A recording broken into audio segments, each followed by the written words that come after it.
Hello बच्चों, आइए प्रश्न को देखते हैं। जेनेटिक इंजीनियरिंग में किसकी संभावित खोज के कारण उन्नति हुई? ए ऑन्कोजीन, बी ट्रांसपोसॉन, सी प्रतिबंधन एंडोन्यूक्लियस, डी एक्सोन्यूक्लियस। आइए इस प्रश्न की मुख्य अवधारणा देखते हैं। इस प्रश्न की मुख्य अवधारणा है जेनेटिक इंजीनियरिंग।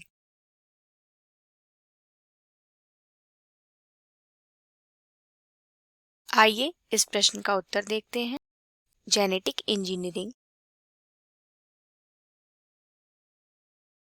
वह तकनीक है जिसमें डीएनए को काटकर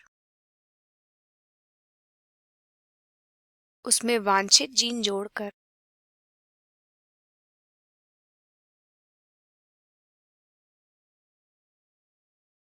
पुनः संयोजित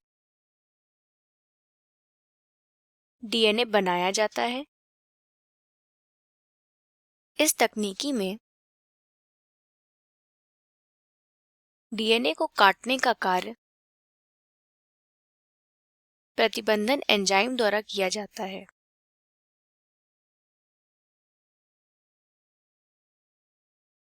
प्रतिबंधन एंजाइम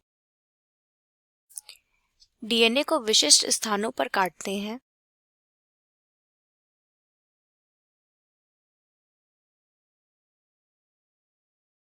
इसी कारण इन्हें आणविक कैंची भी कहा जाता है। प्रतिबंधन एंजाइम दो प्रकार के होते हैं।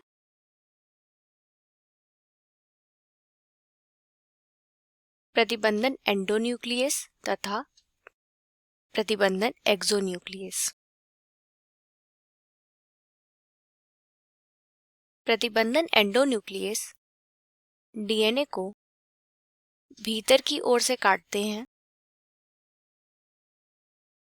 यानी डीएनए को बीच से काटते हैं। वहीं एक्सोन्यूक्लियस डीएनए को सिरों पे काटने का कार्य करते हैं। आइए विकल्पों को देखते हैं। जेनेटिक इंजीनियरिंग में किसकी संभावित खोज के कारण उन्नति हुई? ए ऑन्कोजीन। ऑन्कोजीन कैंसर कारक जीन होते हैं। बी ट्रांसपोसॉन, ये स्थानांतरित जीन होते हैं, यानी ये एक जगह से दूसरी जगह जाते रहते हैं।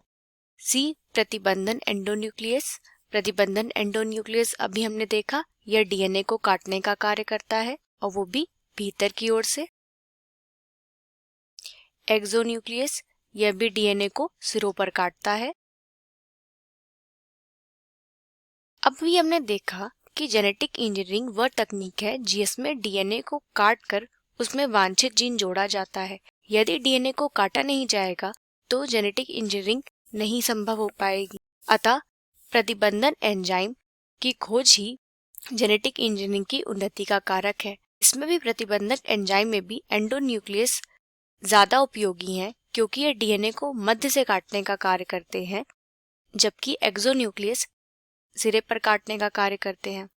अतः इस प्रश्न का सबसे उपयुक्त उत्तर होगा प्रतिबंधन एंडोन्यूक्लियस। ए ऑन्कोजीन इस प्रश्न का उत्तर नहीं होगा। बी ट्रांसपोसॉन भी इस प्रश्न का उत्तर नहीं होगा। डी एक्सोन्यूक्लियस भी इस प्रश्न का उत्तर नहीं होगा। आशा करते हैं आपको यह प्रश्न समझ आया होगा। धन्यवाद।